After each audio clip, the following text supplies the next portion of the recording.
প্রতিদিন যদি 1 মিনিট আমি আমল করি আর এটা নিয়মিত করি আমার মৃত্যু পর্যন্ত, ইনশাআল্লাহ দেখা যাবে আমার আমল নামায় আমলের বিশাল পাহাড় জমা হয়ে গেছে। কিভাবে সেটা, কিসে আমল আমরা 1 মিনিটের ভিতরে এত আমল করতে পারি? কয়েকটা আমরা নজির স্বরূপ বলতে পারি। 1 মিনিটের ভিতরে আমি যদি সুবহানাল্লাহ পড়ি, 1 মিনিট সুবহানাল্লাহ পড়লে 100 বার সুবহানাল্লাহ বলা যায়। এটা পরীক্ষা করে দেখা হয়েছে, আপনি পরীক্ষা করে দেখতে পারেন। সুবহানাল্লাহ সুবহানাল্লাহ সুবহানাল্লাহ গুনে 100 বার সুবহানাল্লাহ পড়তে কতক্ষণ সময় লাগে?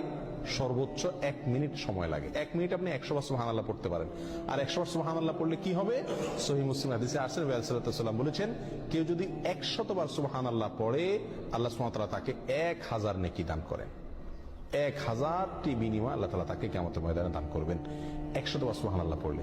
তাহলে প্রতিদিন যদি আমি 1 মিনিট সুবহানাল্লাহ পড়ি শুধুমাত্র, তাহলে প্রতিদিন আমি 1000 করে নেকির মালিক হয়ে গেলাম। 30 দিনে 30,000। এভাবে হিসাব করেন সারা বছর, সারা জিন্দেগি কি পরিমাণ দাঁড়াবে ইনশাআল্লাহ। 1 মিনিটে আরো কি করতে পারি আমরা?